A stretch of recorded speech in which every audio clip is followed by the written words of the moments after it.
முதல்ல பார்ப்பனர்களாக இருந்து இவர் கூட வந்து சேர்ந்தாங்கல்ல, அவங்கெல்லாம் ஸ்ரீ வைஷ்ணவத்தை விட்டு வெளியே போயிட்டாங்க. வெளியே போய் நாங்கள் மாத்வாச்சாரியார் வழிக்கு போகிறோன்ட்டு போயிட்டாங்க. துவேதியாக மாறுறோம் அப்படின்னு போயிட்டாங்க. இந்த பார்ப்பனர் அல்லாதவராக இருந்து இவங்க வந்து சேர்ந்தாங்கல்ல, அவங்கெல்லாம் இங்கேயே தங்கிட்டாங்க. இப்போ இங்கேயே தங்கினதுனால என்ன ஆகி போச்சுன்னா, இவங்கெல்லாம் தென்கலை பார்ப்பனர்களாக ஆகிட்டாங்க, அவங்கெல்லாம் வடகலை பார்ப்பனராக மாறிட்டாங்க. இப்போ உங்களுக்கு இந்த வடகலை தென்கலை ஏன் அடிச்சுக்கிறாங்கன்றது புரியும். அவன் வந்து கொலைகாரன், காட்டில் வர போகிறவங்களெல்லாம் கொள்ளையடிப்பான். அதுவும் குறிப்பாக கல்யாண கோஷ்டியை பூரா கொள்ளையடிப்பான். இப்படி கொள்ளையடிச்சு இருக்கும்போது ஒரு நாள் கொள்ளையடித்த குரூப்லேயே பெருமாளே வந்துட்டாரான்.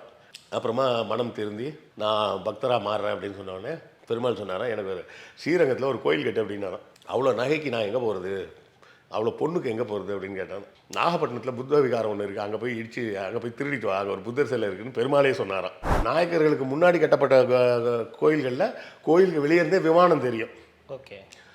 நாயக்கர் காலத்தில் கட்டப்பட்ட கோயில்கள்லாம் கோயிலுக்கு உள்ளே போனால் தான் விமானத்தை நீங்கள் பார்க்க முடியும், வெளியே இருந்து பார்த்தா தெரியாது. அந்த காம்பவுண்டு வாழ்க்கை உள்ளே தான் அடங்கியிருக்கும். ஸ்ரீரங்கம் கோயில் அந்த மாடலில் இருக்க கோயில், அதாவது நாயக்கர்கள் ஸ்டைலில் இருக்கக்கூடிய கோயில். ஒன்று மலைக்கோட்டைக்கு உள்ளே இருக்கக்கூடிய தாய்மான சுவாமி கோயில்னு ஒன்று இருக்குது. இன்னொன்று திருவானைக்காவலில் இருக்கக்கூடிய ஜம்புகேஸ்வரர் கோயில்னு இருக்குது. மூணாவது பெருமாள் கோயில் ஸ்ரீரங்கம். ஸ்ரீரங்கத்தில் சிவபெருமானுக்கு தனி சன்னதி கிடையாது. ஆனால் திருவானைக்காவல் ஜம்புகேஸ்வரர் கோயில்லையும் தாய்மானவர் சுவாமி கோயில்லையும் பெருமாளுக்கு சன்னதி இருக்கும். ஸ்ரீரங்கம் கோயில் வந்து 1500களுக்கு மேலே தான் கட்டப்பட்டிருக்கும். அதுக்கு முன்னாடி கட்டப்பட்டிருக்கு வாய்ப்புகள் இல்லை. ஏன்னா அந்த மாடல் டிசைனே அப்போ தெரியாது, அந்த டிசைனே அப்போ தான் வருது. ராமானுஜர் சொன்னது அவர் வேற ஒரு கதை, அந்த கதையில் வந்த கதை தான் திருமங்கை ஆழ்வார். அந்த கதை ஒன்றும் அவ்வளோ சிலாகிக்கும் கதையாக இல்லை.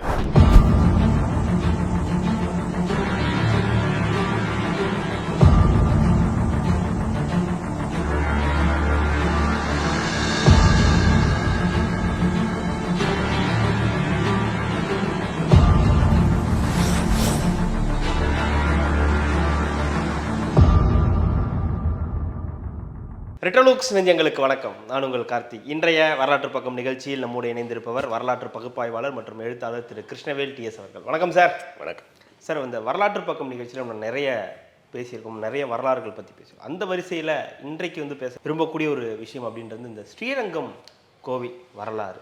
ஸ்ரீரங்கம் ஒரு நிறைய விஷயங்கள் வந்து பேசப்படுது, நிறைய ரகசியங்கள் இருக்குது அப்படின்லாம் சொல்லப்படுது. என்ன இருக்குது, எங்கள் ராமானுஜருடைய உடல் வந்து அங்கே வந்து வச்சுருக்காங்க, இன்னும் அப்படியே இது பண்ணாமல் வச்சுருக்காங்க, பதப்படுத்தப்பட்டு வச்சுருக்காங்க அப்படின்லாம் சொல்கிறாங்க. நீங்கள் சொல்லுங்கள், வரலாற்று பகுப்பாய்வாளராக ஸ்ரீரங்கம் கோவிலோட வரலாறு என்னவா இருக்குது சார்? தமிழகத்தில் வைணவ மதத்தின் எழுச்சி அப்படிங்கிறது வந்து 10ஆம் நூற்றாண்டுக்கு அப்புறம்தான். அதுக்கு முன்னாடி தமிழகத்தில் வைணவ மதம்ன்றது வந்து பெரிய அளவில் பேசப்பட்டதில்லை. அதே போலவே சைவ மதமும் 7ஆம் நூற்றாண்டுக்கு முன்னாடி தமிழ்நாட்டில் பெரிதாக பேசப்பட்டது கிடையாது. அதாவது சிவன் வழிபாடு அப்படின்றது 7ஆம் நூற்றாண்டுக்கு அப்புறம், அதாவது பல்லவர்கள் காலத்துக்கு பிறகு தான் வருது. அதே போலவே வைணவ வழிபாடு, விஷ்ணு வழிபாடு அப்படிங்கிறதே பார்த்திங்கன்னா ஒரு 10ஆம் நூற்றாண்டின் இறுதி காலகட்டத்தில், இல்லை 11ஆம் நூற்றாண்டின் இறுதி காலகட்டத்தில் தான் வருது. ஏன்னா 11ஆம் நூற்றாண்டில் தான் வந்து ராமானுஜர் வாழ்ந்த காலம். அந்த காலகட்டத்தில் ராமானுஜருக்கு இங்கே பெரிய வரவேற்புலாம் கிடையாது. சோழர்கள் மிகப்பெரிய அளவில் எதிர்த்தாங்க. அந்த காலகட்டத்தில் பார்த்தோம்னா சைவம் வைணவம் என்பது இரு வேறு மதங்களாகத்தான் பார்க்கப்பட்டது. எப்படி இப்போ நம்ம சொல்கிறோம்ல, கிறிஸ்டியன் வேறு முஸ்லீம் வேறுன்னு, அதே போலத்தான் சைவம்ன்றது வேற ஒரு மதம், வைணவம்ன்றது வேற ஒரு மதமாகத்தான் பார்க்கப்பட்டது. இப்போ முதல்ல வந்து இந்த தத்துவம் அப்படின்ற ஒரு கான்செப்டை கொண்டு வர்றது யார் கொண்டாடுறாருன்னா ஆதிசங்கரர். அத்வைதம் அப்படின்னு கொண்டாடுறாரு. கொண்டாந்துட்டு என்ன சொல்கிறாரு, ஒரு பரமாத்மா அப்படின்னு ஒன்று இருக்குது, அந்த பரமாத்மாவிலேருந்து பிரிஞ்சு வந்தது தான் ஜீவாத்மா. அப்படி ஜீவாத்மா பிரிந்து வந்தாலும் உலகில் நிலவும் மாயையின் காரணமாக தான் வேறு பரமாத்மா வேறு அப்படின்னு நினச்சிக்குது. அப்படிலாம் கிடையாது, ஜீவாத்மாவும் பரமாத்மாவும் ஒன்று தான், அதன் பிறகு ஒன்றா சேர்ந்துடும், மரணத்துக்கு பிறகு ஒன்றா சேர்ந்துடும் அப்படின்ற மாதிரி அவர் கான்செப்டை சொல்கிறார். இது சரியாக வராதுங்க அப்படின்னு சொல்லி தான் ராமானுஜர் வர்றார். ராமானுஜர் வந்து தான் என்ன சொல்கிறாரு, விசிஷ்டாத்வைதம் அப்படின்னு சொல்கிறார். விசேஷமான அத்வைதம் அப்படின்றது தான் விசிஷ்டாத்வைதம். அவர் என்ன சொல்கிறாரு, அப்படிலாம் கிடையாதுங்க, பரமாத்மா என்பது வேறு, ஜீவாத்மா என்பது வேறு, அதை ரெண்டையும் இணைப்பது பக்தி. நீங்கள் வந்து பெருசாக அந்த பூஜை பண்ணணும் இந்த பூஜை பண்ணணும்லாம் கிடையாது. பக்தியோடு நீங்கள் வந்து பரமாத்மாவிடம் சரணடைந்தால் போதும் அப்படின்னு ஒரு கான்செப்ட் வைக்கிறார். கடவுளிடம் சரணடைதல் அப்படின்னு ஒரு கான்செப்ட் வைக்கிறார். அவர் காலகட்டத்தில் தான் என்ன பண்ணுறாரு, அவர் எல்லாரையும் தன்னுடைய மதத்துக்கு அவர் வச்ச பேர் ஸ்ரீ வைஷ்ணவம் அப்படின்னு ஒரு பேர் வைக்கிறார். வச்சு என்ன பண்ணுறாரு அப்படின்னு பார்த்தீங்கன்னா, அதனால நிறைய பேர் ஒரு கேள்வி கேட்பாங்க. கலைஞர் வந்து நாத்திகர், அவர் எதுக்கு ராமானுஜருக்கு எல்லாம் கதாவசனம் எழுதினார் அப்படின்னு கேட்பாங்க. அதுக்கு பின்னாடி இருக்கிற ஒரு காரணம் என்ன அப்படின்னு கேட்டிங்கன்னா, ராமானுஜர் தான் முதலில் என்ன பண்ணுறாரு, ஸ்ரீ வைஷ்ணவம்ன்ற மதத்தை உருவாக்கிட்டு இந்த மதத்தில் யார் வேணாலும் வந்து சேர்ந்துக்குங்க, உங்களுக்கும் பூணூலை போட்டு உங்களையும் ஐயங்கார் ஆக்கிடுறேன்ட்டு. நீ எந்த சாதியாக இருந்தாலும் சரி, எந்த படிநிலையில் இருந்தாலும் சரி, இல்லை பொருளாதார நிலையில் இருந்தாலும் சரி, இங்கே வந்துட்டா பரமாத்மா மகாவிஷ்ணுவுக்கு முன்னாடி எல்லோரும் சமம் தான் அப்படின்னு எல்லாருக்கும் பூணூல் போட்டு விட்டார். இதனால தான் சோழ தேசத்தில் சில நேரங்களில் கலவரம்லாம் ஏற்பட்டுச்சு. அதனால தான் அவர் அங்கேருந்து தப்பிச்சு ஹொய்சால நாட்டுக்கு போகிறாரு. அப்புறம் ஹொய்சால மன்னர்கள் வைணவ மதத்துக்கு மாறுறாங்க. அது இந்த கதையெல்லாம் நம்ம ஏற்கனவே பல முறை சொல்லிட்டோம். அந்த அங்கே இருந்த சமண மதத்தை சேர்ந்த ஹொய்சாலர்கள் தீபாவளியை கொண்டாடிட்டு இருந்ததுனால வைணவர்களாக மாறிய பிறகும் தீபாவளியை கொண்டாடுறாங்க. அப்போ கதையை மட்டும் மாற்றி நரகாசுர வதம்னு மாற்றிக்கிறாங்க. மாற்றி அந்த விழாக்கள் போகுதுன்ற விஷயம்லாம் பார்த்துட்டோம். இவரது காலத்துக்கு பிறகு மாத்வாச்சாரியார்னு ஒருத்தர் வர்றார். அவர் வந்து என்ன சொல்கிறார், இவங்க ரெண்டு பேரும் சொன்னதுமே போய் தப்பு, அதெல்லாம் கிடையாது, நான் வந்து துவைதம்னு இன்னொரு கான்செப்ட் சொல்கிறேன் அப்படின்னு சொல்லி, பரமாத்மான்றது வேறு, ஜீவாத்மான்றது வேறு, பிறவி சைக்கிள்லாம் இருக்குது, செய்கிற பாவ புண்ணியத்துக்கு ஏற்ற மாதிரி மறுபடியும் பிறப்பாங்கன்னு அவர் புதுசாக இன்னொரு தத்துவம்லாம் சொல்லிட்டு போகிறார். அது அந்த தத்துவங்களுக்குள்ளெல்லாம் நம்ம விரிவாக போக வேண்டாம். இந்த துவைதம்ன்ற தத்துவம் வந்தோடனே என்ன ஆகிப்போச்சு, முதல்ல பார்ப்பனர்களாக இருந்து இவர் கூட வந்து சேர்ந்தாங்கல்ல, அவங்கெல்லாம் ஸ்ரீ வைஷ்ணவத்தை விட்டு வெளியே போயிட்டாங்க. வெளியே போய் நாங்கள் மாத்வாச்சாரியார் வழிக்கு போகிறோன்ட்டு போயிட்டாங்க. துவேதியாக மாறுறோம் அப்படின்னு போயிட்டாங்க. இந்த பார்ப்பனர் அல்லாதவராக இருந்து இவங்க வந்து சேர்ந்தாங்கல்ல, அவங்கெல்லாம் இங்கேயே தங்கிட்டாங்க. இப்போ இங்கேயே தங்கினதுனால என்ன ஆகி போச்சுன்னா, இவங்கெல்லாம் தென்கலை பார்ப்பனர்களாக ஆகிட்டாங்க, அவங்கெல்லாம் வடகலை பார்ப்பனராக மாறிட்டாங்க. இப்போ உங்களுக்கு இந்த வடகலை தென்கலை ஏன் அடிச்சுக்கிறாங்கன்றது புரியும். தென்கலை என்ன சொல்கிறாங்க, நாங்களும் பார்ப்பனர்கள் தான்றாங்க. அவன் என்ன சொல்கிறான், நீங்கள் பார்ப்பனர்லாம் கிடையாதுடா, நீங்கள்லாம் நடுவில் வந்து பார்ப்பனர்களாக மாறினீங்க, நாங்கள் தான் ஒரிஜினலாக முதல்ல இருந்தே பார்ப்பனர்கள் அப்படின்னு சொல்லி அவங்க சொல்லிக்கிறது. இதில் வடகலைக்கும் தென்கலைக்கும் ஒரு கதை சொல்லுவாங்க. வடகலைன்றது குரங்கு குட்டி, தென்கலைன்றது பூனைக்குட்டி அப்படிம்பாங்க. அது என்ன தென்கலை இது குரங்கு குட்டி பூனைக்குட்டி அப்படின்றீங்களா? வடகலை பின்பற்றவங்க மாற்றி சொல்லிட்டேன். தென்கலை தான் வந்து குரங்கு குட்டி, வடகலைன்றது பூனைக்குட்டி அப்படிம்பாங்க. இல்லை வாட்டவர், அதை நீங்களே ரெஃபர் பண்ணிக்கிங்க ஆடியன்ஸ், எனக்கு மறந்துடுச்சு. அதாவது குரங்கு குட்டி கான்செப்ட் என்னன்னா, கடவுள் நம்மளை ஒன்றும் செய்ய மாட்டார், அவர் வேலையை பார்த்துக்கிட்டே இருப்பார். எப்படி குரங்கு மரத்துக்கு மரம் தாவுமா அது மாதிரி தாவிக்கிட்டே போயிட்டுருக்கும். குரங்கு குட்டி தான் அம்மாவை கெட்டியாக பிடிச்சிக்கணும். குட்டி கெட்டியாக பிடிச்சிக்காமல் விட்டுருச்சுன்னா போச்சு அப்படின்றது ஒரு தத்துவம், இந்த குரங்கு குட்டி தத்துவம். பூனைக்குட்டி தத்துவம் என்னென்னா, பூனைக்குட்டி என்ன வேணாலும் பண்ணலனாலும் சரி, ஒரு இடத்துக்கு இன்னொரு இடத்துக்கு போகும்போது பூனைக்குட்டி என்ன பண்ணும், வாயால் அதுவே கவி கொண்டு போயிடும். ஸோ நாம் ஒன்றும் செய்யலைனாலும் பரவாயில்ல, பகவான் நம்மளை இப்போ காப்பாற்றிடுவார் அப்படின்றது இந்த கான்செப்ட். இதுதான் பூனைக்குட்டி குரங்கு குட்டி கான்செப்ட். இதெல்லாம் ஒரு புறம் இருக்கட்டும். ராமானுஜர் காலத்தில் சில கதைகள் உருவாக்கப்படுது. அப்படி உருவாக்கப்பட்ட கதைகள் தான் 12 ஆழ்வார்கள் கதை. இந்த 12 ஆழ்வார்கள், 63 நாயன்மார்கள், இந்த கதையெல்லாமே எங்கேருந்து வருதுன்னு பார்த்தீங்கன்னா சமண மதத்துலேருந்து வருது. பேசியிருக்கோம் ஏற்கனவே, அதுவே நம்ம ஏற்கனவே சொல்லிடுறோம். சலக புருஷர்கள் கான்செப்ட் 63 பேர், அதில் சக்கரவர்த்திகள் 12 பேர். சக்கரவர்த்திகள் அப்படின்ற கான்செப்டில் தான் முதல்ல இவங்க ஆழ்வார்கள்னு பேர் வைக்கிறாங்க. ஆட்சி செய்பவர்கள் அப்படின்னு, அதாவது பக்தியை ஆட்சி செய்பவர்கள் அப்படின்னு. பக்தியை எப்படி தான் ஆட்சி செய்ய முடியும், அப்போ வேணாம், பக்தியில் ஆழ்ந்து போனவர்கள்னு மாற்றிக்கலாம் அப்படின்னா ஆழ்வார்கள், ஆழ்ந்து போவர்கள் அப்படின்னு பேரை மாற்றுறாங்க. அது ஆம்பளைங்களுக்கெல்லாம் செட் ஆகிருச்சு, பொம்பளைக்கு மட்டும் செட் ஆகலை. கோதை வந்து யார், ஆண்டாள். அந்த இல்லை மாற்ற முடியாது, அமிழ் வாழ்ன்னு தான் வைக்கணும். அப்புறம் அது ஆண்டாள்னே செட் ஆகிருச்சு. அது வந்து அந்த பழைய ஆழ்வார்லேருந்து வந்தது. ஸோ இப்படி உருவாக்கப்பட்ட கதைகளில் ஒரு கதை வந்து திருமங்கை ஆழ்வார்னு ஒருத்தரோட கதை. அவர் தான் என்ன பண்ணுறாருன்னா, இந்த ஸ்ரீரங்கம் கோயிலை அவர் தான் புனரமைக்கிறார். அது வந்து ஒரு குட்டி கோயிலாக தான் இருந்திருக்கு முதல்ல. இன்றைக்கும் ஸ்ரீரங்கம் கோயிலில் பார்த்தீங்கன்னா 2 விஷயத்த நீங்கள் பார்க்கலாம். ஒன்று வந்து என்னென்னா, நம்ம நிறைய பேர் நினச்சிட்டு இருக்கிற விஷயம் என்னென்னா, இஸ்லாமிய மதம் தெற்கே வந்த காலம் வந்து 1300க்கு அப்புறம் தான். இன்னும் சரியாக சொன்னால் 1310. அப்போ தான் வந்து யார் மாலிக் கஃபூர் வரான். அப்போ தான் வந்து இஸ்லாமிய மதம் உள்ளே வருது அப்படின்றத நம்ம பார்க்குறோம். ஆனால் வரலாற்றில் வேறு ஒரு செய்தியில் என்ன சொல்கிறாங்கன்னா, ராஜராஜன் சிறு வயதாக இருந்த காலத்திலேயே இங்கே இஸ்லாமிய துறவிகள் வந்துட்டாங்க அப்படின்னு சொல்கிறாங்க. அப்போ வந்து ஒரு சிரியா நாட்டை சேர்ந்த ஒரு இஸ்லாமிய துறவி வந்து திருச்சியில் வந்து தங்கியிருந்தார். இன்றைக்கும் அவருக்கு வந்து இந்த சிங்காரத்தோப்பு ஏரியாக்குள்ளே ஒரு சமாதி இருக்குது. அதை இன்றைக்கும் பார்க்கலாம் நம்ம. அதுக்குள்ளேயே பார்த்தீங்கன்னா அவரது வளர்ப்பு மகளின் கிளிக்கு ஒரு சமாதி வச்சுருக்காங்க. இதை பற்றி நாம் ஏற்கனவே கூட பேசியிருக்கோம் சோழர்களை பற்றி பேசும்போது. அது வந்து அந்த வளர்ப்பு மகள் குந்தவையாக இருப்பதற்கு வாய்ப்புகள் அதிகம் அப்படின்னு. அதனால தான் பார்த்தோம்னா ஸ்ரீரங்கம் கோயிலுக்குள்ளே துலுக்க நாச்சியார் சந்நிதினே ஒரு சந்நிதி இருக்குது. அதாவது அந்த இடத்துல வந்து குந்தவைக்கு ஒரு சமாதி எழுப்பப்பட்டிருக்கலாம். ஆனால் அந்த இடம் பிரபலமாகி போச்சுன்றதுனால வேறு வழி இல்லாமல் அதையும் கோயில் உள்ளே வச்சு சேர்த்து கட்டிட்டாங்க.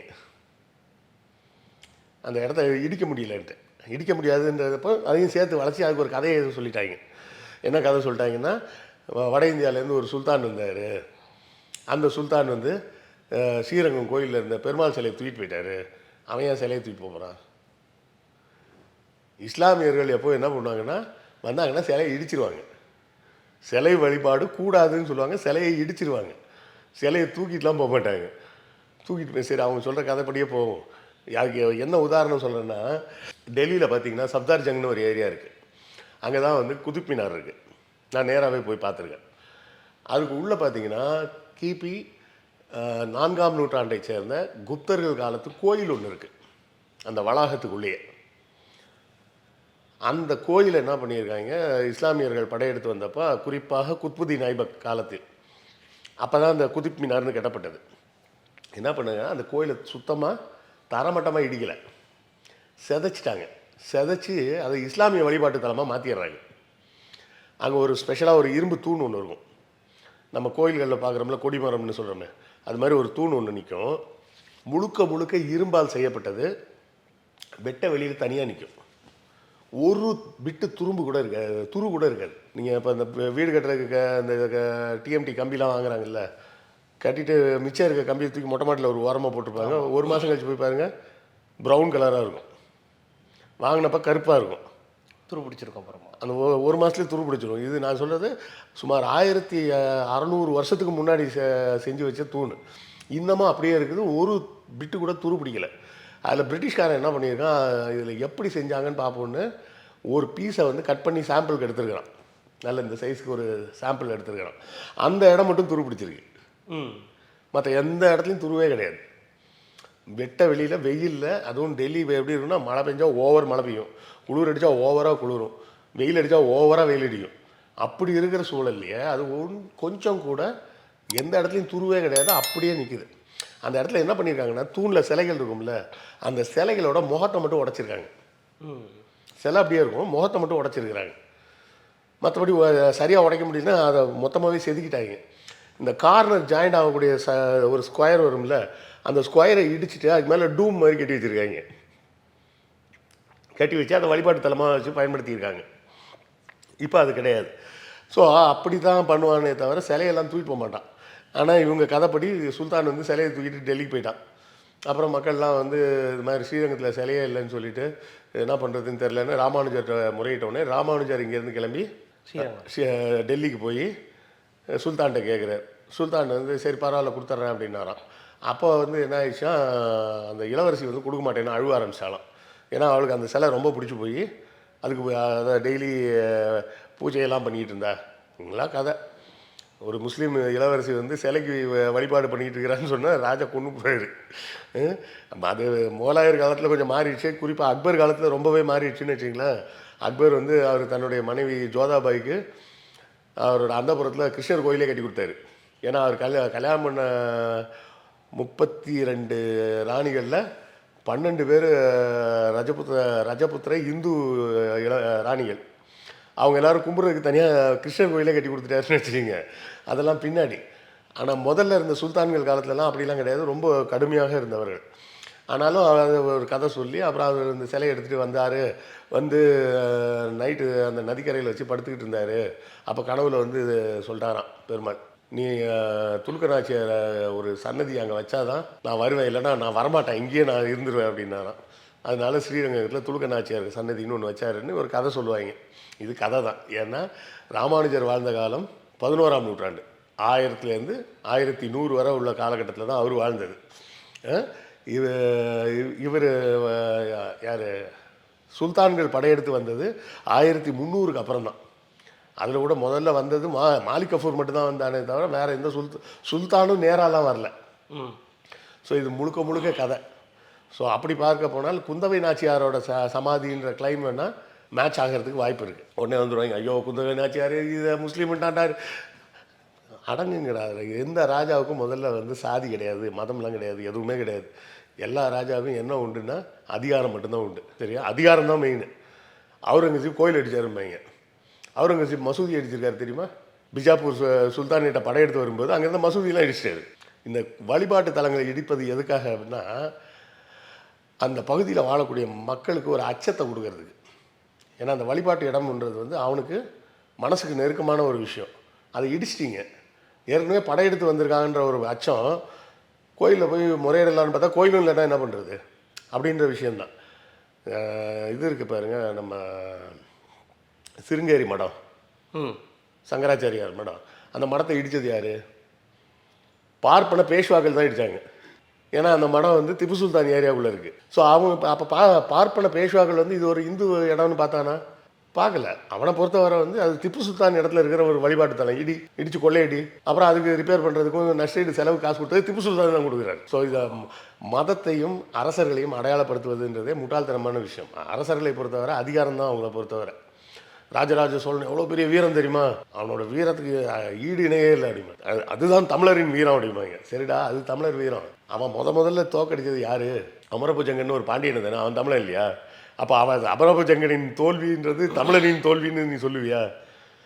ஸோ அங்கே வந்து தமிழர் அப்படின்லாம் கிடையாது, மன்னர்கள், அவ்வளோதான். 2 மன்னர்களுக்கு நடுவில் சண்டை அப்படிங்கிறது. ஸோ இப்படி தான் வச்சு பார்த்தீங்கன்னா ஆரம்ப கட்டத்தில் ஸ்ரீரங்கம் கோயில் வந்து ஒரு சின்ன கோயிலாக இருந்திருக்கு. திருமங்கை ஆழ்வார் காலத்தில் கட்டப்பட்டதாக சொல்கிறாங்க. திருமங்கை ஆழ்வார் வந்து ராமானுஜருக்கு முற்பட்டவர் அப்படின்னு சொல்லுவாங்க. அதுவும் கதை தான், அது உண்மையாக இருக்க வாய்ப்பு இல்லை. அது ஏன்றதை பின்னாடி சொல்கிறேன். அந்த கதைப்படி என்னென்னா திருமங்கைன்னு ஒருத்தர் தான், அவன் வந்து கொள்ளையடிப்பான், வழிபோக்கராக இருந்து. திருமங்கைன்றது ஆம்பளை, அதனால தான் திரு போட்டாங்க. அவன் வந்து கொலைகாரன், காட்டில் வர போகிறவங்களெல்லாம் கொள்ளையடிப்பான். அதுவும் குறிப்பாக கல்யாண கோஷ்டியை பூரா கொள்ளையடிப்பான். இப்படி கொள்ளையடிச்சு இருக்கும்போது ஒரு நாள் கொள்ளையடித்த குரூப்லேயே பெருமாளே வந்துட்டாரான். அப்புறமா மனம் திருந்தி நான் பக்தராக மாறுறேன் அப்படின்னு சொன்னோடனே பெருமாள் சொன்னாரான், எனக்கு ஒரு ஸ்ரீரங்கத்தில் ஒரு கோயில் கட்டு அப்படின்னாரான். அவ்வளோ நகைக்கு நான் எங்கே போகிறது, அவ்வளோ பொண்ணுக்கு எங்கே போகிறது அப்படின்னு கேட்டான். நாகப்பட்டினத்தில் புத்த விகாரம் ஒன்று இருக்குது, அங்கே போய் இடித்து அங்கே போய் திருடிட்டு வா, அங்கே ஒரு புத்தர் சிலை இருக்குதுன்னு பெருமாளே சொன்னாரான். போய் அதுக்கப்புறம் இவர் நாகப்பட்டினத்தில் போய் புத்த சன்னியாசி மாதிரி வேஷம் போட்டுக்கிட்டு உள்ளே போய் கொஞ்ச நாள் தங்கி இருந்து அந்த சிலை எங்கே இருக்குதுன்னு தேடி கண்டுபிடிச்சி ஒரு நாள் அந்த சிலையை தூக்கிட்டு ஓடி வந்து அந்த சிலையை உருக்கி அதை காசாக்கி அந்த செலவில் தான் ஸ்ரீரங்கம் கோயிலை கட்டினார். கட்டிட்டு முடிச்சதுக்கப்புறம் பார்த்தா வேலை பார்த்தவங்களுக்கு பாக்கி கூலி கொடுக்க காசு இல்லையா. சரி என்ன பண்ணுறீங்க, எல்லாரையும் நீங்கள் வாங்க ஒரு படகுல அப்படின்னு சொல்லி கூப்பிட்டு போய் அது ஆற்றுக்கு நடுவில் ஒரு தீவு இருக்குது, அங்கே வச்சுருக்கேன் வாங்க அப்படின்னு சொல்லி கூப்பிட்டு போய் நடு ஆற்றுல படகை கவுத்து எல்லாரையும் கொண்டுட்டாரு. இதெல்லாம் நான் சொல்லலைங்க, திருமங்கை ஆழ்வாரோட புராண கதைன்னு இதை தான் சொல்லி வச்சுருக்காங்க. உடனே கருப்பு சட்டையை போட்டு வந்து வாய்க்கு வந்து எல்லாம் பேசுகிற அப்படின்றத கூடாது. அதே மாதிரி அந்த வேலை செஞ்சவங்களோட பிள்ளைங்கள்லாம் கேட்டப்போ அவங்க அப்பா அம்மாலாம் சொர்க்கத்துக்கு போயிட்டாங்க அப்படின்னா அவங்களையும் துரத்தி விட்டாராம். இப்படி தான் இவங்க ஒரு கதை சொல்லி திருமங்கை ஆழ்வார் காலத்திலேயே கட்டப்பட்டது. இந்த கோயில் வந்து 5000 வருஷம் பழசுன்றாய். டப்பு நம்மளுங்க எதுகளும் 5000 சார், 1000 2000 3000 அந்த மாதிரி எந்த கோயிலை கேட்டாலும் 5000 அப்படிம்பாங்க. அது 5000லாம் இருக்க வாய்ப்பே கிடையாது. எதனால் அப்படின்னா தஞ்சாவூர் பெரிய கோயில் எப்போது கட்டப்பட்டதுன்னு நமக்கு தெரியும். அந்த கோயில் கிபி 1000ஆவது ஆண்டில், இன்னும் சரியாக சொன்னால் 1014 அந்த மாதிரி ஒரு காலகட்டத்தில் கட்டப்பட்ட கோயில். அந்த கோயிலோட வடிவம் தான் அது வரையும் அதுக்கு முன்னாடி இருந்த கோயில்களின் வடிவமாக இருந்தது. அது எப்படி இருக்கும்னா, சுற்றுச்சுவர் இருக்கும், கோபுரங்கள் இருக்கும்.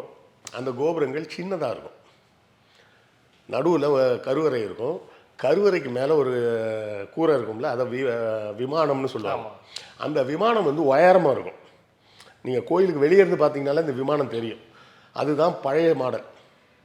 அந்த மாடலில் கட்டப்பட்டது தான் காஞ்சிபுரத்துலேயும் சரி, தஞ்சாவூர்லேயும் சரி, கங்கை கொண்ட சோழபுரத்துலேயும் சரி, எல்லா இடத்துலையும் கட்டப்பட்ட மெத்தட் அதுதான். அதன் பிறகு வந்த நாயக்க மன்னர்கள் காலத்தில் கட்டப்பட்ட கோயில்களின் வடிவம் வந்து அப்படியே ரிவர்ஸாக இருக்கும். எப்படின்னா, இதே மாதிரி சுற்றுச்சுவர் இருக்கும், கோபுரங்கள் வந்து பெருசாக இருக்கும். கோபுரம்னா என்ட்ரன்ஸில் இருக்கிறது கோபுரம், நல்லா புரிகிற மாதிரி வச்சுங்க. கருவறைக்கு மேலே இருக்கிற கூரை வந்து விமானம்னு பேர், காம்பவுண்ட் சுவரில் இருக்கிற என்ட்ரன்ஸுக்கு இருக்கிற டவர் வந்து கோபுரம்னு பேர். இந்த கோபுரங்கள் வந்து ரொம்ப உயரமாக இருக்கும், அந்த விமானம் வந்து உயரம் கம்மியாக இருக்கும். அதாவது நாயக்கர்களுக்கு முன்னாடி கட்டப்பட்ட கோயில்களில் கோயிலுக்கு வெளியே இருந்தே விமானம் தெரியும். ஓகே.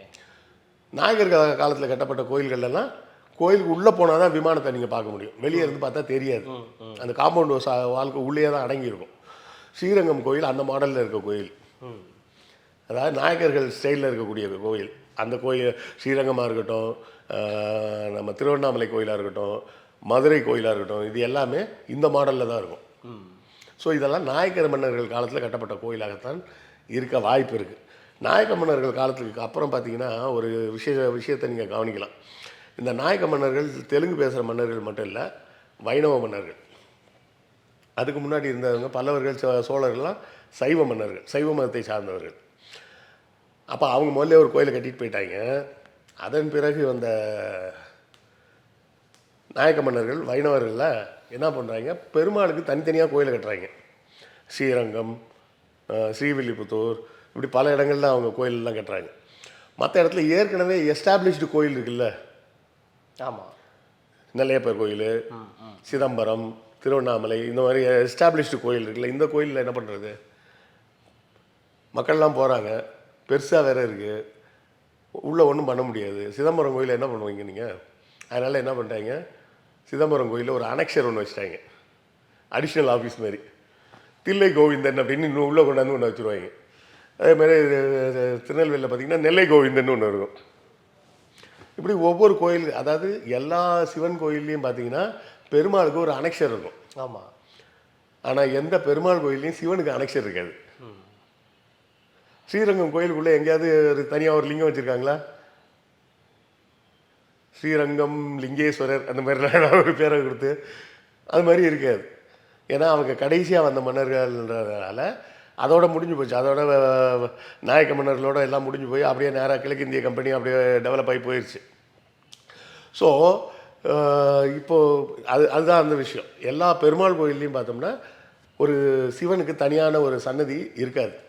ஆனால் எல்லா சிவன் கோயில்லையும் பெருமாளுக்கு ஒரு எக்ஸ்ட்ரா பிட்டு ஒன்று சேர்த்து வச்சுருப்பாங்க. இங்கே நடராஜர் இருக்காருன்னா இங்கே இது இருப்பார், பக்கத்தில் தில்லை கோவிந்தன். ஆமாம். அப்படி எல்லா அது சிதம்பரம் மட்டும் இல்லை, சிதம்பரம், காஞ்சிபுரம், காளஹஸ்தி, பஞ்சபூத ஸ்தலம்னு சொல்லுவாங்கள்ல, அதுதான் இதெல்லாம் தான். திருவண்ணாமலை, காளஹஸ்தி, சிதம்பரம், அப்புறம் இன்னொரு 2 ஊர் டக்குன்னு ஞாபகம் வரல.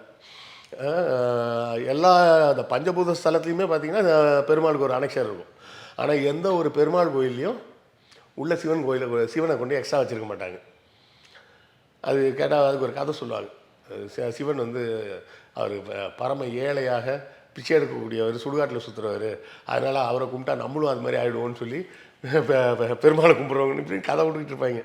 உண்மை என்னென்னா அந்த அரசர்கள் வந்து ஒரு பெரிய கோயில் இருக்குது, நம்ம போனால் கும்பிட்றதுக்கு நம்ம சாமி இல்லை. அவனை பொறுத்தவரை பெருமாள் தான் அவன் சாமி, மக்கள் கும்பிட்ற சாமி தான் இருக்குது, நம்ம கும்பிட்ற சாமி இல்லை. சரி, அதுக்கு ஒரு அப்படின்னு சொல்லி உள்ள ஒரு அட்டாச்மெண்ட் மாதிரி எல்லா இடத்துலையும் வச்சு விட்டாங்க. அப்புறம் கோயில் இல்லாத ஊர்களில் தங்களுக்குன்னு தனியாக ஒரு கோயிலை கட்டிக்கிட்டாங்க. திருச்சியில் இது ஒரு ஸ்பெஷல் நீங்கள் பார்க்கலாம். திருச்சியில் பார்த்தீங்கன்னா 2 பெரிய சிவன் கோயில் இருக்குது. ஒன்று மலைக்கோட்டைக்குள்ளேயே இருக்கக்கூடிய தாய்மான சுவாமி கோயில்னு ஒன்று இருக்குது, இன்னொன்று திருவானைக்காவலில் இருக்கக்கூடிய ஜம்புகேஸ்வரர் கோயில்னு இருக்குது, 3வது பெருமாள் கோயில் ஸ்ரீரங்கம். ஸ்ரீரங்கத்தில் சிவபெருமானுக்கு தனி சன்னதி கிடையாது. ஆனால் திருவானைக்காவல் ஜம்புகேஸ்வரர் கோயில்லையும் தாய்மானவர் சுவாமி கோயில்லையும் பெருமாளுக்கு சன்னதி இருக்கும். இதுலேருந்து நம்ம என்ன புரிஞ்சுக்கலாம்னா, அந்த காலத்தில் எந்த அளவுக்கு அந்த சைவம் வைணவம் அப்படின்ற டிவைடு வந்து பெருசாக இருந்தது அப்படிங்கிறத பார்க்கலாம். தஞ்சாவூர் கோயில் வந்து உள்ள பெருமாளுக்கெல்லாம் சன்னதி கிடையாது. அது சோழர்கள் காலம் முடியும் போதே அந்த கோயில்கள் பராமரிப்பு இல்லாமல் போயிடுச்சு. அதுவும் சரி, கங்கை கொண்ட சோழபுரம் எல்லாமே பராமரிப்பு இல்லாமல் போயிடுச்சு. மக்கள் பெருசாக போயிட்டு வர மாதிரி இல்லாமல் அது ஒரு மாதிரி போய் அப்புறம் என்ன சொல்கிறது, பெரிய அளவில் கொண்டாடக்கூடிய கோயிலாக இல்லாமல் போயிடுச்சு. அதே போல் தான் நம்ம வேலூர் ஜலகண்டேஸ்வரர் கோயில், அதெல்லாம் அப்படியே விடுபட்டு போச்சு, புழக்கத்தில் இல்லாமல். அதுக்கப்புறம் 1800களில் தான் இந்த கோயிலை பற்றி ரிசர்ச் எல்லாம் பண்ணி இது யார் என்ன அப்படின்றதெல்லாம் ஹூல்ஸ் அப்படின்னு சொல்லக்கூடிய ஒரு ஜெர்மன்காரர் தான் வந்து இதெல்லாம் இந்த கல்வெட்டுகளை பூரா படித்து, இந்த கல்வெட்டு மட்டும் இல்லை, இப்போ நம்மக்கிட்ட இருக்கக்கூடிய எபிகிராஃபியா இண்டிகான்னு சொல்லி ஒரு 42 வால்யூம் கலெக்ஷன் இருக்குது. அது எல்லாமே அவர் கலெக்ட் பண்ணது. அவர் தான் கலெக்ட் பண்ணி சொன்னார், தம்பி இது யாரோ கட்டின கோயில்லாம் இல்லை. அவர் வந்து தஞ்சாவூரில் கேட்டப்போ என்ன சொன்னார், இந்த மராத்தி ராஜா தான், அவர் தான் கட்டியிருப்பாருன்னு நினைக்கிறோம் அப்படின்ட்டாங்களாம். அப்புறம் தான் அவர் சொன்னார், மராட்டி ராஜாலாம் இப்போ வந்தவங்கப்பா, இது 1000 வருஷத்துக்கு முன்னாடியே கட்டிட்டாங்க, அது கட்டின ராஜாவோட பேர் ராஜராஜன் அப்படின்னு அவன் தான் கண்டுபிடிச்சி சொல்லிட்டு போகிறான். அவன் சொல்லிட்டு போகிற இங்கே நமக்கு ராஜராஜன் ஒரு ராஜா இருந்தானே தெரியாது. ஆனால் ராஜராஜன் ஒரு ராஜாவை கண்டுபிடிச்ச உடனே அவன் எந்த ஜாதின்னு வேணால் நமக்கு கண்டுபிடிக்க தெரியும். ஸோ ஸ்ரீரங்கம் கோயில் நாயக்கர்கள் காலத்தில் கட்டப்பட்டு இந்த கோயிலாக இருக்க முடியும். அது பழைய கதைகள்லாம் வந்து அந்த கதைகளை உருவாக்கியவர் ராமானுஜர். அங்கே இருக்கிற இந்த ராமானுஜர் சிலை என்ன ஸ்பெஷல்? அது வந்து ராமானுஜரோட சமாதின்னு சொல்கிறாங்க. அது வந்து அதை பற்றி மாறுபட்ட கருத்துக்கள்லாம் உண்டு. ஒரு கோயிலுக்குள்ளே ஒரு சமாதி வைப்பாங்களா வைக்க மாட்டாங்களா அப்படின்ற கேள்விகள்லாம் இருக்குது. ஒருவேளை அந்த காலத்தில் வைக்கக்கூடிய முறை இருந்ததா இல்லையான்றதை பற்றியும் நமக்கு தெளிவாக தெரியல. ஏன்னா இது எல்லாமே தல புராணத்தில் தாங்க வருது. தல புராணங்களில் மட்டும்தான் இதெல்லாம் பற்றி குறிப்புகள் வருதே தவிர அதை தாண்டி வரலாற்று சான்றுகளாகவோ கல்வெட்டுகளாகவோ எதுவுமே இல்லை. நம்ம செப்பேடுகளை கூட நம்ப முடியாது. செப்பேடுகள்ன்றது ப்ரைவேட் டாக்குமெண்ட், அது கல்வெட்டுன்றது தான் ஆக்சுவல் டாக்குமெண்ட். இப்போ இதை ரெண்டுக்கும் வித்தியாசம் எப்படி நீங்கள் புரிஞ்சுக்கலான்னா, உங்கள் ஆஃபீஸில் ஒட்டுற சர்க்குலருக்கும் உங்களுக்கு கொடுக்குற அப்பாயின்மெண்ட் ஆர்டருக்கும் உள்ள வித்தியாசம் தான். ஆஃபீஸில் ஓட்டுற சர்க்குலர் ஆஃபீஸில் இருக்க எல்லாரும் பார்த்துருவாங்க, அதில் கதை விட முடியாது. அப்பாயின்மெண்ட் ஆர்டர்ன்றது ப்ரைவேட்டாக நமக்கு வர உங்களுக்கு மட்டும் வர டாக்குமெண்ட், அதுதான் செப்பேடுகள். அதில் நான் என்ன வேணால் எழுதிக்கலாம். கேட்டால் எம்டி அப்படி தான் எழுதி கொடுத்துருக்காரு அப்படின்னு சொல்லிக்கலாம். என்னது பச்சை கிளிக்கு புல்லட் வாங்கி தரோம் அப்படின்ற மாரி என்ன வேணால் எழுதிக்கலாம்.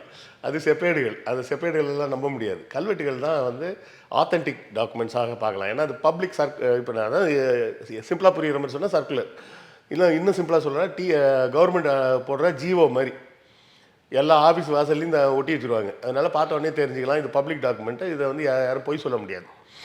ப்ரைவேட் டாக்குமெண்ட்ஸை நம்ப முடியாது. ஆனால் இந்த கோயிலில் பொறுத்தவரை, ராமானுஜரை பொறுத்தவரையும் ப்ரைவேட் டாக்குமெண்ட்டும் கிடைக்கல, பப்ளிக் டாக்குமெண்ட்டும் கிடைக்கல. அப்படின்றப்ப வெறும் செவிவழி செய்திகள் மட்டும்தான் இருக்குது. அந்த செவிவழி செய்திகளை வச்சு நாம் எந்த முடிவுக்கும் வர முடியாது. அது பூரா புராண கதை. அதெல்லாம் சேர்த்துக்கிட்டது தான் துலுக்க நாச்சியாரை பார்க்க வரும்போது ரங்கநாதர் லுங்கி கட்டிட்டு வருவார் அப்படின்னு வேற ஒரு சாங்கியம் வச்சுருக்காங்க. ஏதோ ஒரு குறிப்பிட்ட நாளில் பெருமாள் அந்த உற்சவ மூர்த்தின்னு சொல்லுவாங்கள்ல, உற்சவ மூர்த்தினா வெளியே தூக்கிட்டு போகிற லிங்கம், ஐ மீன் சிலை, மூலவர்ன்றது கர்ப்பகிரகத்தில் இருக்கிறது. இந்த உற்சவ மூர்த்திக்கு லுங்கி கட்டி தூக்கிட்டு வந்து அந்த நாச்சியார் சன்னதியில் கொண்டாந்து கொஞ்ச நேரம் காமிச்சிட்டு போயிடுவாங்க. இது மாதிரிலாம் ஒரு இதெல்லாம் பண்ணி வச்சுருக்கிறாங்க. இது ஸ்ரீரங்கம் கோயிலை பொறுத்தவரை நாம் வந்து சர்க்கம்ஸ்டான்ஷியல் எவிடன்ஸை வச்சு தான் பார்க்க முடியும். சர்க்கம்ஸ்டான்ஷியல் எவிடன்ஸ்னால் அந்த கோயில் கட்டப்பட்டிருக்கும் அமைப்பு முறை, அந்த பில்டிங்கோட மாடல் டிசைன், அதை வச்சு இது இப்போ இந்த காலத்தில் தான் கட்டப்பட்டிருக்கும். அது நீங்கள் ஃப்ளாட்டுகள் இப்போ சென்னையிலே ஃப்ளாட்லாம் பார்த்தீங்கன்னா, ரீசெண்டாக இருக்கிற ஃப்ளாட்லாம் பார்த்தீங்கன்னா ஒரு டபுள் காட் போட்டிங்கன்னா உள்ளே நடமாடவே தான் இருக்காது. கொஞ்சம் பழைய ஃப்ளாட்டாக இருந்ததுன்னு வச்சுக்கோங்க, ஒரு டபுள் காட் போட்டு உள்ளே கிரிக்கெட்டே விளையாடலாம், அந்த அளவுக்கு ரூம் பெருசாக இருக்கும். இப்போ பழைய பாத்ரூம்லாம் பார்த்தீங்கன்னா கொஞ்சம் பெரிய பாத்ரூமாக இருக்கும். இப்போ உள்ள பாத்ரூம்லாம் பார்த்தீங்கன்னா நீங்கள் திரும்பினாலே இடிக்கும், அப்படி அந்த மாதிரி கட்டி வச்சுருக்கிறாங்க. அந்த காலகட்டத்தில் இருக்கக்கூடிய கட்டடக்கலையோட வடிவத்தை வச்சு பார்த்தோம்னா ஸ்ரீரங்கம் கோயில் வந்து 1500களுக்கு மேலே தான் கட்டப்பட்டிருக்கும். அதுக்கு முன்னாடி கட்டப்பட்டிருக்கு வாய்ப்புகள் இல்லை. ஏன்னா அந்த மாடல் டிசைனே அப்போ தெரியாது, அந்த டிசைனே அப்போ தான் வருது. ராமானுஜர் சொன்னது அவர் வேற ஒரு கதை, அந்த கதையில் வந்த கதை தான் திருமங்கை ஆழ்வார். அந்த கதை ஒன்றும் அவ்வளோ சிலாகிக்கும் கதையாக இல்லை. அவரே போய் திருடிட்டு வந்து கட்டினாரு, க- க- கட்டட வேலையில் ஈடுபட்டவனெல்லாம் ஏமாற்றி கொண்டு போய் கொண்டுட்டாரு அப்படின்லாம் வேற வருது. ஸோ அந்த கதைகளெல்லாம் புறந்தள்ளிட்டு ஒரு கோயில் இருக்குது அப்படின்றதோட வச்சுப்போம். அந்த கோயில் பக்தர்கள் போயிட்டு வராங்க. அவங்களுக்கெல்லாம் கடுப்பேற்றுற மாதிரி அங்கே முன்னாடி ஒரு பெரியார் சிலை வேறு இருக்குது. அப்பப்போ எவனா திடீர்னு தூக்கத்தில் எந்திரிச்சியா அந்த சிலையை என்ன எடுக்க சொல்லு அப்படின்னு சொல்லி பேசுவாங்க. பெரியார் வந்து எந்த அளவுக்கு பொறுமையானவர் அப்படின்னு சொன்னால் விட்டு கொடுத்து போகக்கூடியவர் அப்படின்னு பார்த்தீங்கன்னா, திண்டுக்கல்லைன்னு தான் நான் நினைக்கிறேன். திண்டுக்கல்லில் வந்து பெரியாருக்கு ஒரு சிலை வைக்கிறாங்க. வைக்கும்போது திண்டுக்கல்லாம் பழனியான்னு சரியாக ஞாபகம் இல்லை, திண்டுக்கல் தான் நினைக்கிறேன். அந்த சிலையை வந்து குன்றக்குடி அடிகளாரை வந்து திறக்க சொல்லி கேட்குறாங்க அந்த பகுதியில் இருக்கிற தொண்டர்கள்லாம். அப்போ அவர் என்ன சொல்கிறாரு, நான் வந்து ஒரு மடாதிபதி, ஒரு சிலையில் வந்து கடவுள் இல்லை, கடவுள் இல்லவே இல்லை அப்படின்னு வாசகம் பொறித்த ஒரு சிலையை திறந்தால் எப்படிங்க சரியாக இருக்கும் அப்படின்னு கேட்டிருக்கார். அப்போ பெரியார் என்ன சொன்னாரா, அந்த சிலையில் அந்த வாசகத்தை வைக்காதீங்க அப்படின்ட்டார். அவருக்கு தர்ம சங்கடம் ஏற்படுத்தக்கூடாது, அவர் திறக்க வர்றதுக்கு ஒத்துக்கிறாரு, ஆனாலும் அந்த வாசகம் வந்து அவருக்கு தர்ம சங்கடத்தை கொடுக்கும், அந்த சிலையில் எடுத்துருங்க நான். அதனால் இன்றைக்கும் பார்த்தீங்கன்னா தமிழ்நாட்டில் இருக்க எல்லா பெரியார் சிலையிலையும் அந்த ஒரு சிலையில் மட்டும் அந்த வாசகம் இருக்காது. குன்றக்குடி அடிகளார் திறந்து வச்ச சிலையில் மட்டும் அந்த வாசகம் இருக்காது. அதுதான் பெரியாரோட ஸ்பெஷல். பெரியாரோட ஸ்பெஷல்னு சொல்கிறதா இருந்தால் இன்னும் நிறைய இருக்குது. ஸ்ரீரங்கம்ன்றதுனால ஸ்ரீரங்கம் கோயில் வாசலில் பெரியார் சிலை அப்படிங்கிறத அதை லேசாக கனெக்ட் பண்ணி சொல்கிறதோட நிப்பாட்டிப்போம். கண்டிப்பாக சார், தொடர்ந்து பேசலாம். மிக்க மகிழ்ச்சி. இவ்வளோ நேரம் உங்களுடைய நேரத்தை ஒதுக்கி எங்களுக்காக பல்வேறு வரலாற்று தகவல்களை பகிர்ந்தமைக்கு ரெட்ரோலோக்கின் சார்பாக மிக்க நன்றி. நன்றி.